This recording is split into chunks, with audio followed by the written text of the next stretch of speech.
Hi, this is for the lower six in lieu of your lesson that should have taken place today. We covered two things. There were a few students around, so I obviously did a lesson for them, the boarders.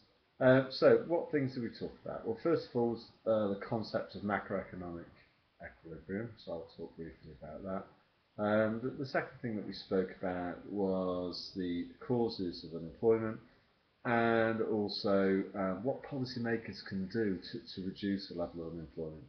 So let's look at the first issue, macroeconomic equilibrium. As you remember from your science lessons, an equilibrium is a state of balance between two equal but opposing forces. In a macroeconomic context, equilibrium is best described as a stable level of real GDP, and the two equal but opposing forces are obviously aggregate demand and aggregate supply.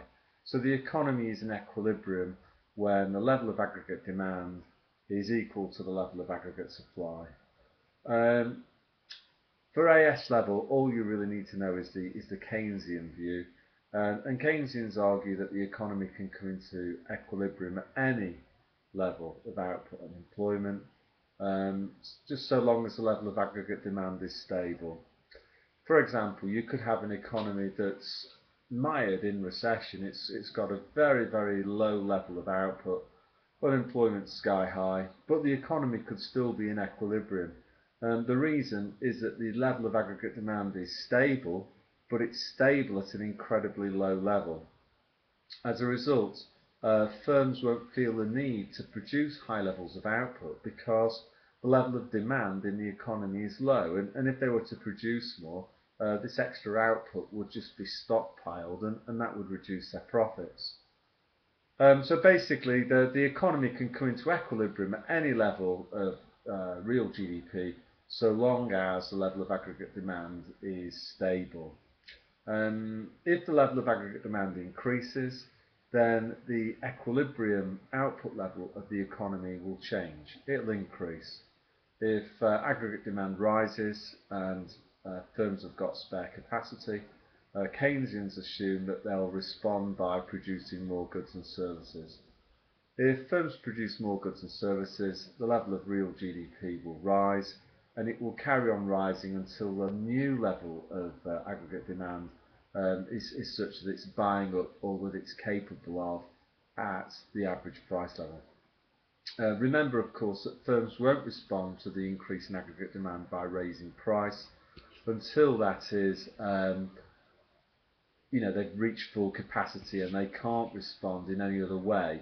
They can't respond by increasing price. Okay, sorry, the screen just went dead there for a second. I'm not sure what quite happened. Okay, so that's the concept of equilibrium. The economy can come into equilibrium at any level of output and employment, so long as the level of aggregate demand is stable.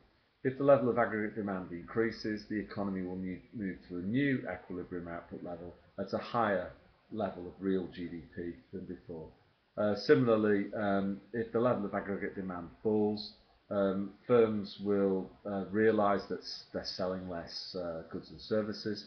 They'll respond to that by producing less because they won't want to build up unsold stock that would reduce their profits. So what would happen there is the equilibrium level of real GDP falls to a level that can be sustained with the new lower level of aid.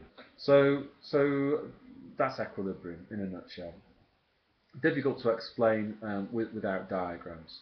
I'll tweet up a handout that's got the diagrams in. Okay, the second thing to talk about then is the Keynesian causes of unemployment. In essence, Keynesians believe that unemployment is caused by a lack of aggregate demand in the economy, a lack of spending power in the economy. And their argument is pretty simple, that if the level of aggregate demand in the economy is low, firms won't be selling many goods and services.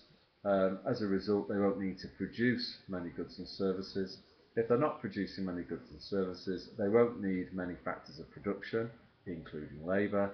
As such, there's no need to employ huge numbers of people. Low levels of employment will of course create a correspondingly high level of unemployment.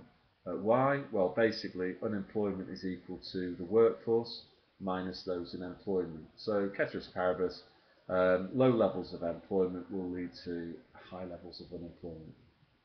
So yeah, basically that's it. What causes unemployment to rise? Well, you can probably guess. Unemployment rises when the level of aggregate demand falls. As a result of falling aggregate demand, firms will reduce output, so they'll buy in less labour, they'll make redundancies. Those redundancies are going to add to unemployment. Okay, finally, what can governments do to reduce the level of unemployment? Well, if unemployment is caused by a lack of aggregate demand, the solution is just clearly for policymakers to engineer an increase in the level of aggregate demand.